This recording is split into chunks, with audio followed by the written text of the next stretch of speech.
কায়েন বাসা মনসেন্দ্রিয়ের্বা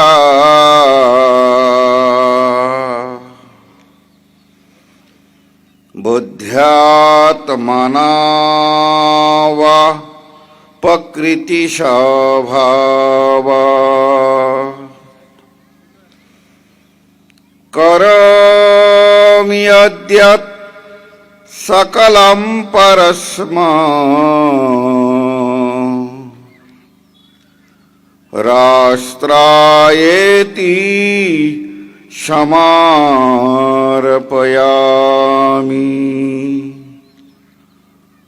রাষ্ট্রায়েতি সমর্পয়ামি।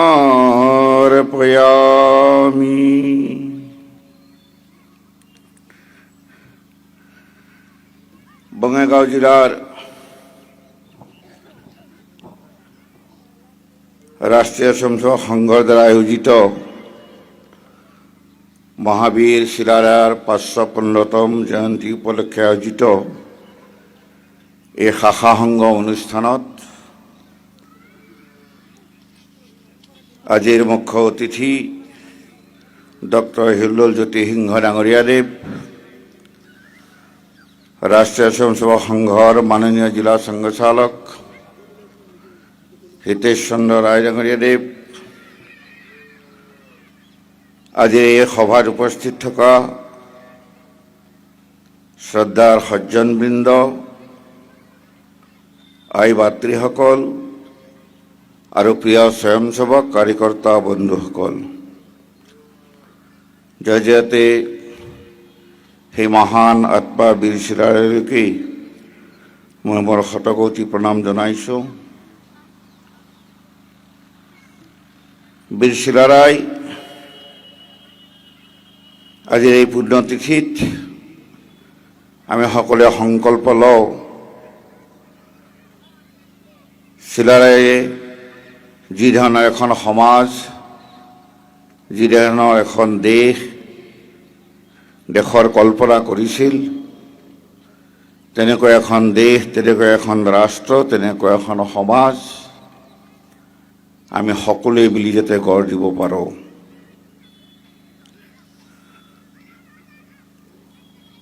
শিলাৰায়, বীৰ শিলাৰায় কেৱল যোদ্ধাই নাছিলে, প্ৰথম গেৰিলা যোদ্ধাৰ প্ৰৱৰ্তক আমাৰ সিংহ ডাঙৰীয়াই ক'লেই যে বিশ্ববীৰ কেৱল যোদ্ধাই নাছিলে, এজন বিদগ্ধ পণ্ডিতো আছিলে। সচৰাচৰ আমাৰ এই দেশত বা গোটেই বিশ্বতে বিভিন্ন বীৰ আমি দেখিবলৈ পাওঁ, সেই বীৰসকলৰ পৰা প্ৰেৰণাও লওঁ আমি। বিভিন্ন দেশত, বিভিন্ন ঠাইত বিভিন্ন পণ্ডিতৰ জন্ম হৈছে, সেই পণ্ডিতসকলৰ পৰা আমি প্ৰেৰণা লওঁ। কিন্তু যোদ্ধা আৰু পণ্ডিত মানে অস্ত্ৰ আৰু শাস্ত্ৰ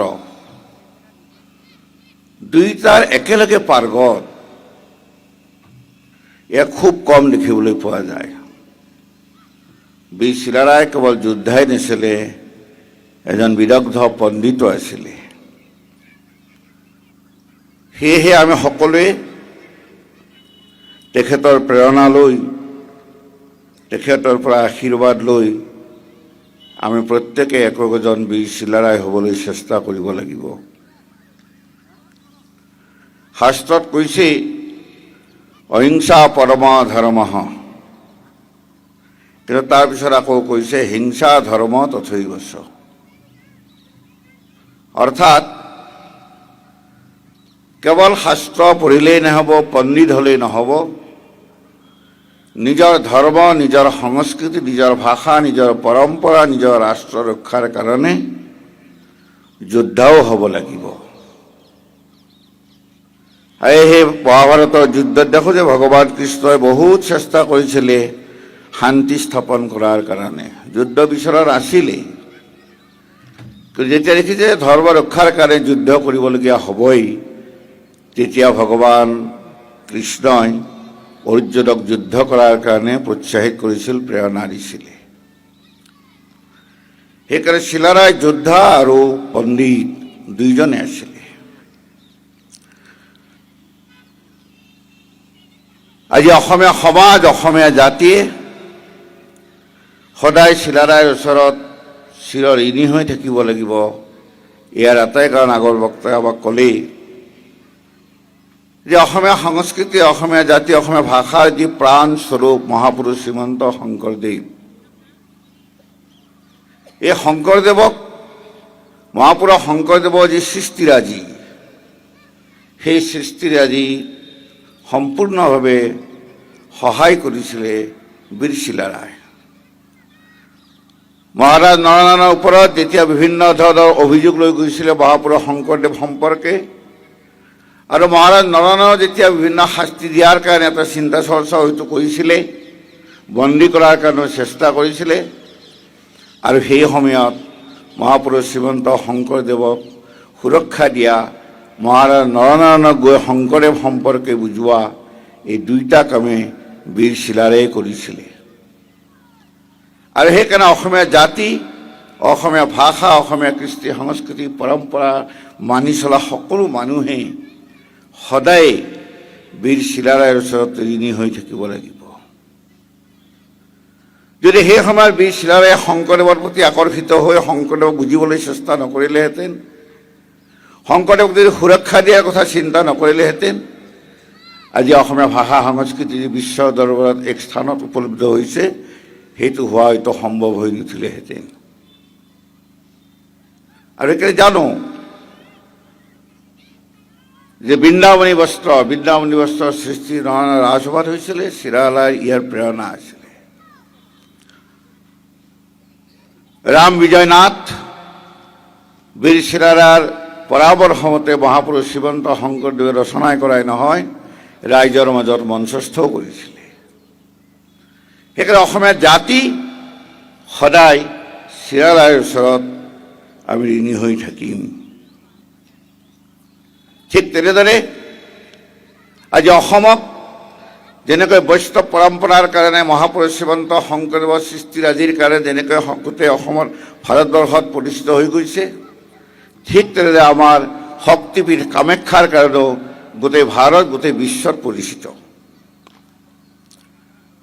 আৰু এই কামাখ্যা মন্দিৰৰো পুনৰুদ্ধাৰ, পুনৰ নিৰ্মাণৰ কাম বীৰ চিলাৰায়ে হাতত লৈছিলে।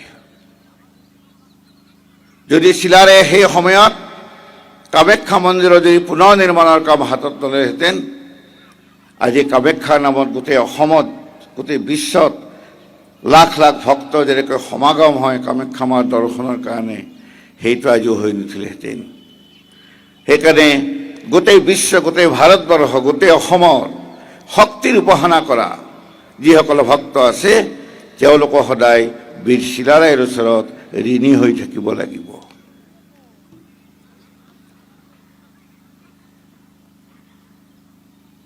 চিলাৰায়ে সেই সময়তে যি অসমৰ, যি বৰ অসমৰ কল্পনা কৰিছিলে, আৰু ইয়াৰ কাৰণে যেতিয়া কাশী বেনাৰসত পঢ়িবলৈ গৈছিলে আৰু তেখেতৰ গুৰু ব্ৰহ্মানন্দৰ মুখত যেতিয়া তেখেতসকলৰ পূৰ্বপুৰুষৰ কথা শুনিছিলে, সেই প্ৰাচীন কামৰূপ, বিশাল কামৰূপ, সেই প্ৰাগজ্যোতিষপুৰ, সেই ৰজা ভগদত্ত, সেই কুমাৰ ভাস্কৰ বৰ্মনৰ বীৰত্বপূৰ্ণ ইতিহাসৰ কথা যেতিয়া শুনিছিলে, তেতিয়াৰ পৰা চিলাৰায় আৰু নৰনাৰায়ণৰ অন্তৰত সেই স্বাভিমান জাগিছিলে।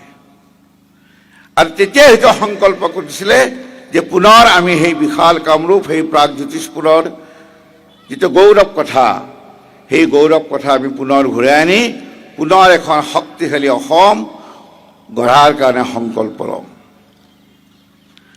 আৰু গোটেই জীৱনত সেইটোৱে তেখেতে কৰিছিলে।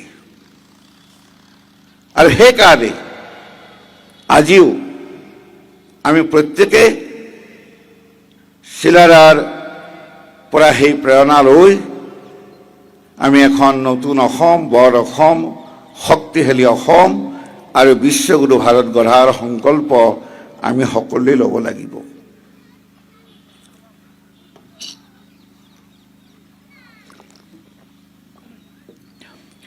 আজি ইয়াত শাখা সংগম কাৰ্যক্ৰম ৰখা হৈছে।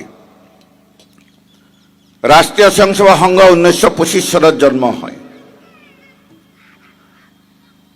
পৰম পূজনীয় ডাক্তৰ কেশৱ বলিৰাম হেডগেৱাৰদেৱে সংঘ স্থাপনা কৰিছিল। সংঘৰ লক্ষ্য হ'ল যে ভাৰতবৰ্ষক বিশ্বগুৰু আসনত প্ৰতিষ্ঠিত কৰা। আৰু ভাৰতবৰ্ষক যদি বিশ্বগুৰু আসনত প্ৰতিষ্ঠিত কৰিব লাগে,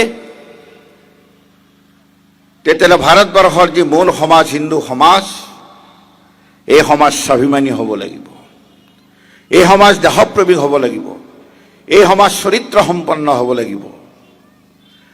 আৰু এইকাৰণে সুসংগঠিত, স্বাভিমানযুক্ত, শক্তিশালী, চৰিত্ৰ সম্পন্ন, অনুশাসনবদ্ধ এক দেশপ্ৰেমিক হিন্দু সমাজ সংগঠনৰ এক মহান উদ্দেশ্য লৈ ৰাষ্ট্ৰীয় স্বয়ংসেৱক সংঘই কাম কৰি আহিছে। ৰাষ্ট্ৰ যদি নিৰ্মাণ হ'ব লাগে, তেতিয়াহ'লে প্ৰথম ব্যক্তি নিৰ্মাণ হ'ব লাগিব। ৰাষ্ট্ৰ যদি পৰিৱৰ্তন হ'ব লাগে, ব্যক্তি পৰিৱৰ্তন হ'ব লাগিব।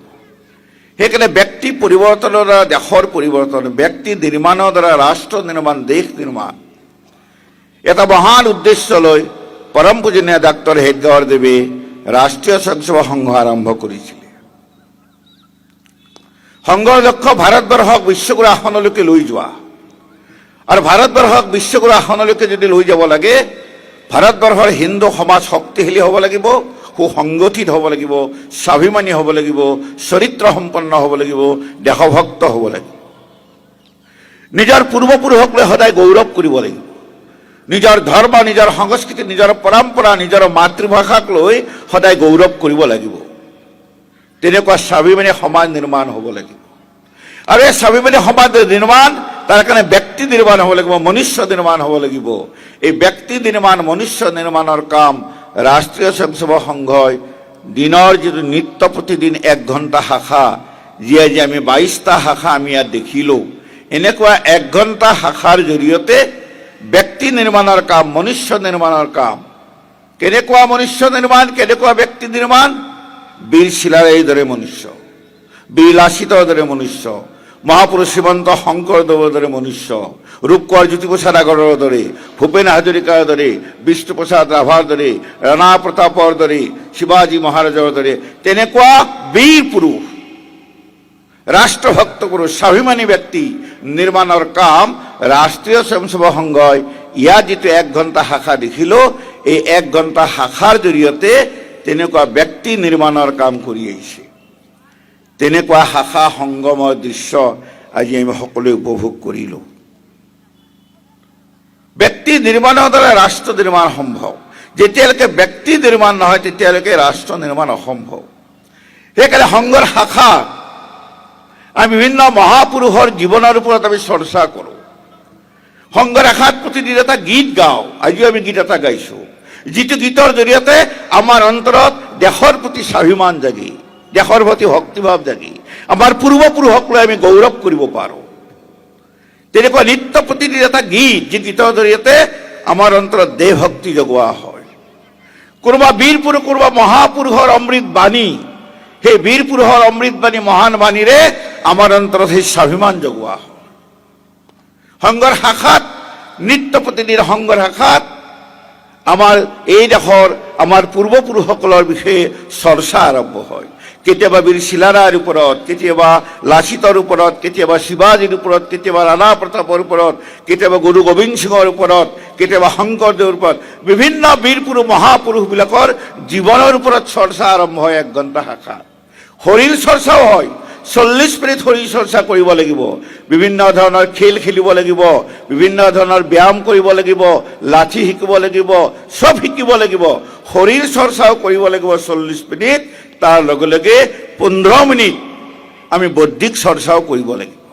আৰু শেষত ভাৰত মাতাৰ বন্দনা গাই 1 ঘণ্টা শাখাৰ পিছত আমি ভাৰত মাতাৰ বন্দনাৰে সংঘৰ প্ৰাৰ্থনা গাওঁ আৰু ভাৰত মাতা কি জয় বুলি কৈ আমাৰ 1 ঘণ্টা কাৰ্যক্ৰম সামৰণি মাৰোঁ।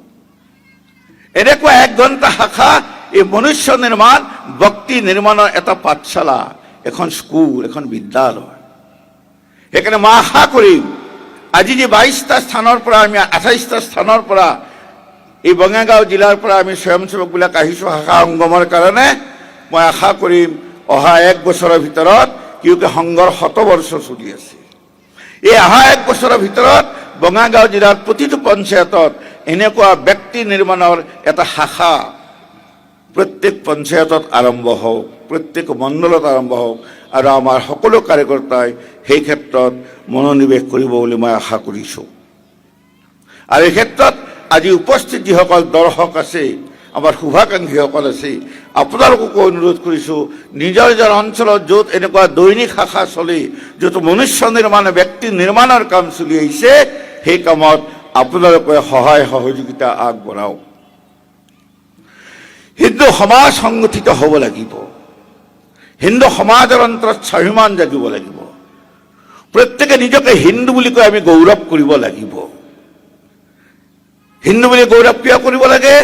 যে বিশ্বৰ ভিতৰত এটা শ্ৰেষ্ঠ দৰ্শন, যিটো দৰ্শনক হিন্দু দৰ্শন বুলি কোৱা হয়। আচলতে হিন্দু দৰ্শন কিছুমানে ইয়াক ভাৰতীয় দৰ্শন বুলিও কয়। ভাৰতীয় দৰ্শন আৰু হিন্দু দৰ্শন আৰু মানৱ দৰ্শন ই কেতিয়াও পৃথক পৃথক হ'ব নোৱাৰে।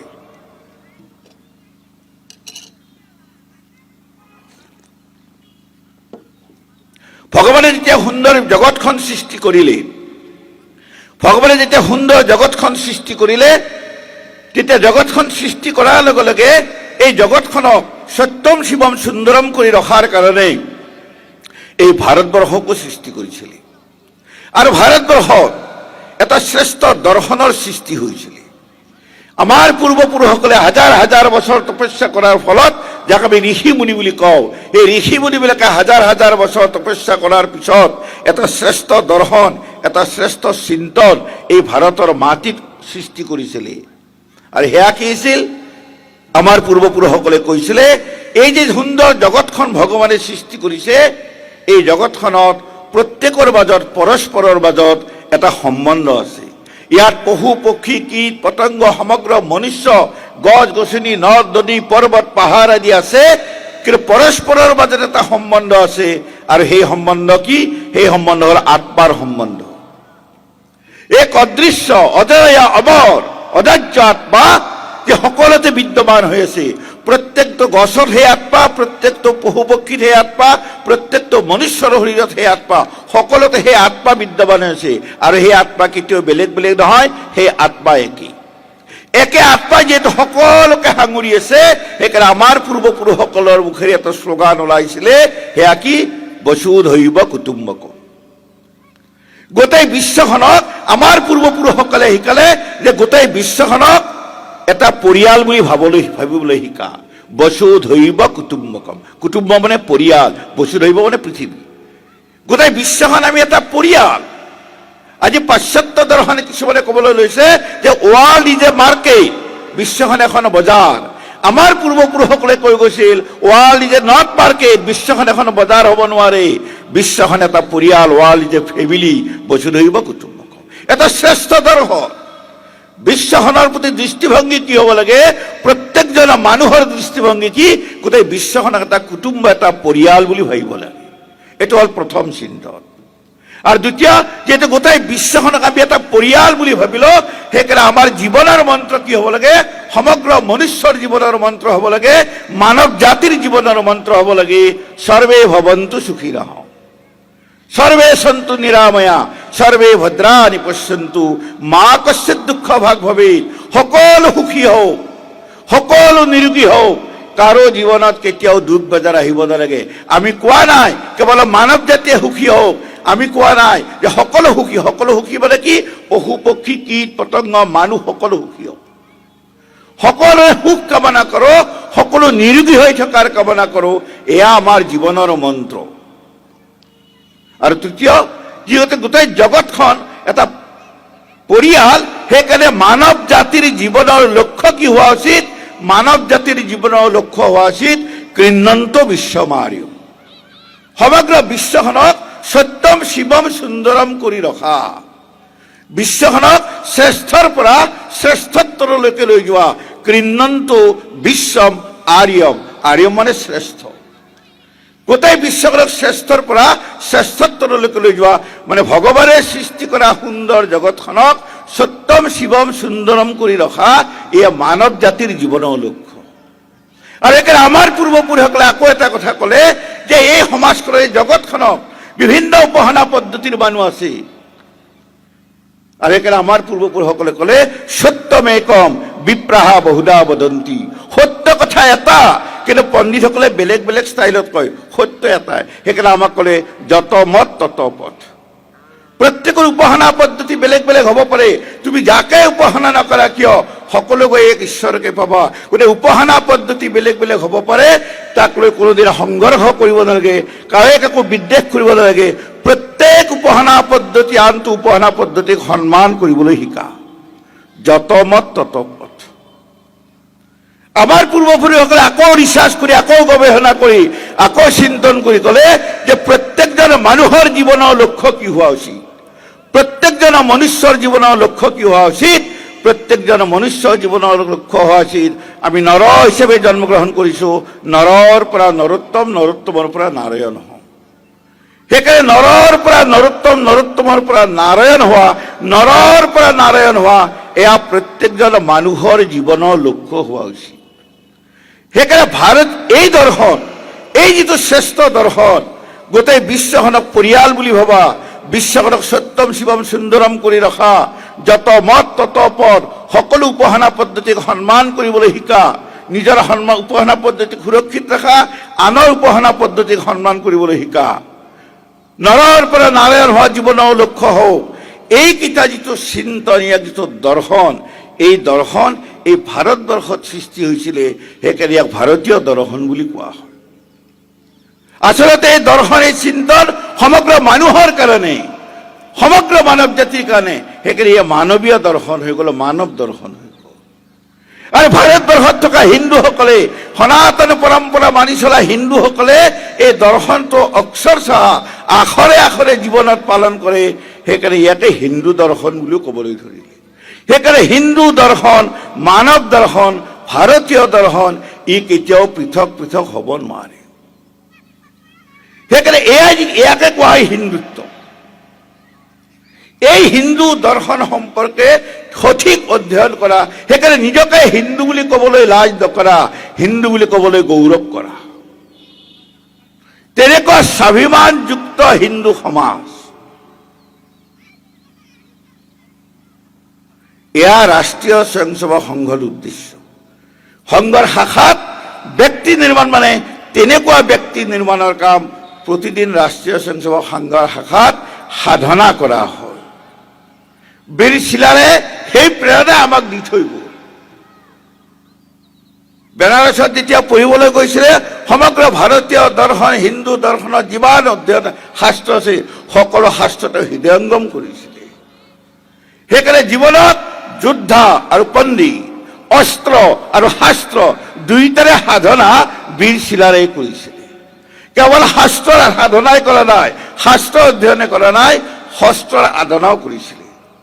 সেইকাৰণে ধৰ্ম, সংস্কৃতি, পৰম্পৰা ৰক্ষা কৰাৰ কাৰণে যদি যুদ্ধও কৰিব লগা হয়, দেশ ৰক্ষাৰ কাৰণে যদি যুদ্ধও কৰিব লগা হয়, যুদ্ধ কৰাৰ কাৰণেও তেওঁ সংকল্প লৈছিলে। আজিও আমাৰ মাজত পণ্ডিত মানুহৰ সংখ্যা কম নাই, উপাসনা পদ্ধতি মানি চলা মানুহৰ সংখ্যা কম নাই। কিন্তু যেতিয়া বিধৰ্মীসকলে আমাৰ মন্দিৰ যেতিয়া আক্ৰমণ কৰে, আমাৰ সত্ৰ যেতিয়া আক্ৰমণ কৰে, আমাৰ নামঘৰ যেতিয়া আক্ৰমণ কৰে, তেতিয়া ধৰ্মপ্ৰাণ এই পণ্ডিত সকলো, আমি সকলো পণ্ডিতে নিজৰ মন্দিৰ সুৰক্ষা দিব পৰা নাই, নিজৰ সত্ৰ সুৰক্ষা দিব পৰা নাই, নিজৰ নামঘৰ সুৰক্ষা দিব পৰা নাই। আমাৰ প্ৰাচীন যি কীৰ্তিস্তম্ভবিলাক আছে, সেই কীৰ্তিস্তম্ভবিলাক যেতিয়া বিধৰ্মীসকলে, বিদেশীসকলে যেতিয়া দখল কৰে, তাক উদ্ধাৰ কৰাৰ কাৰণে আমি সাহস গোটাব পাৰোঁ। কিয়? আমি কেৱল কেতিয়াবা কেতিয়াবা শাস্ত্ৰৰে অধ্যয়ন কৰিলোঁ, শস্ত্ৰৰ অধ্যয়ন নকৰিলোঁ। সেইকাৰণে বীৰ চিলা আমাৰ কাৰণে সদায় প্ৰেৰক হৈ থাকিব। কিয়? যে শাস্ত্ৰ আৰু শস্ত্ৰ দুইটাৰ উপাসনা কৰিব লাগিব। অহিংসা পৰম ধৰ্ম কেৱল এতে মুখস্থ গাই থাকিলে নহ'ব, তাৰ পিছত যিখিনি আমাৰ শাস্ত্ৰই কৈছে যে হিংসা ধৰ্ম তথৈবচ, নিজৰ পৰম্পৰা, নিজৰ ধৰ্ম, নিজৰ সংস্কৃতি, নিজৰ ভাষা, নিজৰ মাতৃভূমি ৰক্ষা কৰাৰ কাৰণে যদি যুদ্ধ কৰিব লগা হয়, হাতত যদি অস্ত্ৰ তুলিব লগা হয়, তো আমি অস্ত্ৰ তুলিব লাগিব। সেইকাৰণে দুইটাৰ উপাসনাৰ প্ৰয়োজন বৰ্তমান সময়ত হৈ পৰিছে। বীৰ চিলাৰায় সেইকাৰণে আমাৰ কাৰণে সদায় প্ৰেৰক হৈ থাকিব, সদায় প্ৰেৰণাৰ স্থলী হৈ থাকিব। ভাৰতীয় দৰ্শন সম্পৰ্কে শুদ্ধ অধ্যয়ন, হিন্দু দৰ্শন সম্পৰ্কে স্পষ্ট ধাৰণা আৰু ধৰ্ম সংস্কৃতি ৰক্ষাৰ কাৰণে সদায় সংকল্প। আজি কুমাৰ ভাস্কৰ বৰ্মাই যিটো এক বৰ অসমৰ কল্পনা কৰিছিল, সেই সময়ত অসম শব্দটো বেছি প্ৰচলিত হোৱা নাছিল, কামৰূপ আছিল। এই যে বিশাল কামৰূপ, আজিৰ বৰ অসম, পুনৰ যদি আমি এখন বৰ অসম, শক্তিশালী অসম যদি গঢ়িব লাগে, তে অসমৰ সকলো ভাষা ভাষী জাতি জনগোষ্ঠী একত্ৰিত হ'ব লাগিব।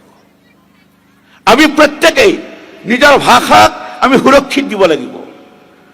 আমি মাতৃভাষাত কথা বতৰা পতা আৰম্ভ কৰিব লাগিব।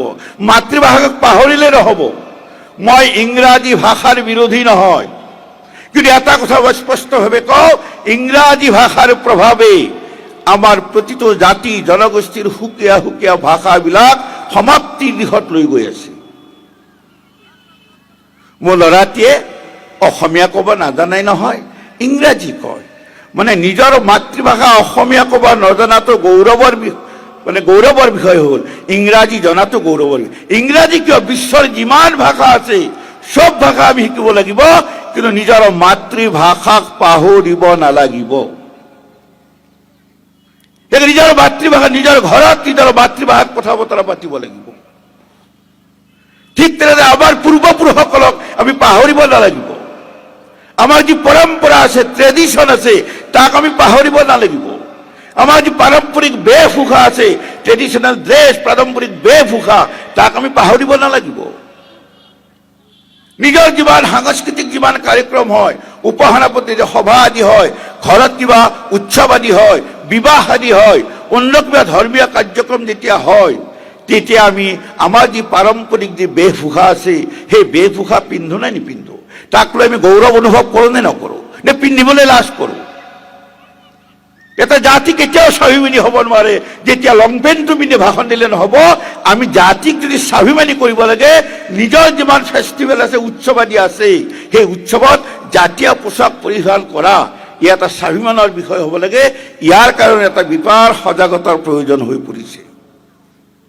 অফিচত যাওঁতে, চাকৰিত যাওঁতে আমি লং পেণ্ট পিন্ধি যাওঁ, আপত্তি একো নাই। কিন্তু নামঘৰত যেতিয়া যাওঁ, মন্দিৰত যেতিয়া যাওঁ, নিজৰ ঘৰত যেতিয়া বিবাহ যেতিয়া হয়, ঘৰত যেতিয়া কিবা ফেষ্টিভেল উৎসৱ যেতিয়া হয়, তেতিয়া আমি পাৰম্পৰিক বেশভূষা পিন্ধা এটা গৌৰৱৰ বিষয়। ইয়াকে কোৱা হয় স্বাভিমানী জাতি। সেইকাৰণে নিজৰ পৰম্পৰা, নিজৰ বেশভূষা, নিজৰ কৃষ্টি, নিজৰ সংস্কৃতি আমি জীয়াই ৰাখিব লাগিব। তেনেকুৱা স্বাভিমানী সমাজ আমি নিৰ্মাণ হ'ব লাগিব। অনাগত দিনত আমি সকলোৱে মিলি, ইয়াত উপস্থিত থকা বিশিষ্ট ব্যক্তিসকলে, বুদ্ধিজীৱীসকলো আছে, সংঘ সহিত সকলোৱে মিলি নিজৰ মাতৃভাষাক জীয়াই ৰখাৰ কাৰণে কাম কৰিব লাগিব, সংকল্প ল'ব লাগিব। কোনো এটা ভাষা অসমত থকা কোনো জাতি জনগোষ্ঠীৰ ক্ষুদ্ৰ ক্ষুদ্ৰ জনগোষ্ঠী থাকিব পাৰে, তেওঁলোকৰ ভাষা যিটো আছিলে তাক সমাপ্ত হ'ব নোৱাৰিব। তাৰ কাৰণে বিভিন্ন সময়ত কাৰ্যশালা পাতিব লাগিব, নৱপ্ৰজন্মক শিকাব লাগিব এই ভাষাটোৰ প্ৰতি। এনেকুৱা এটা ব্যাপক কাৰ্যযোজনা আমি সকলোৱে মিলি কৰিব লাগিব। তেতিয়াহে আমি অসমত স্বাভিমানী জাতি হিচাপে সদায় জীয়াই থাকিব পাৰিম। নিজৰ ভাষাক সুৰক্ষিত দিয়াৰ কথা পাতোতে অন্যৰ ভাষাক আমি ঘৃণা কৰিব নালাগিব, অন্যৰ ভাষাৰ প্ৰতি বিদ্বেষ ভাৱ আনিব নালাগিব। মই অসমীয়া ভাষা সুৰক্ষাৰ কথা চিন্তা কৰিম, কিন্তু বড়ো ভাষা মোৰ শত্ৰু হ'ব নোৱাৰে। মই বড়ো ভাষাৰ সুৰক্ষাৰ কথা চিন্তা কৰিম, অসমীয়া ভাষা মোৰ শত্ৰু হ'ব নোৱাৰে। প্ৰত্যেকে নিজৰ ভাষাক সুৰক্ষাৰ কথা চিন্তা কৰা, নিজৰ ভাষাক লৈ স্বাভিমান গৰ্ব কৰা, আনৰ ভাষাক সন্মান দিয়া।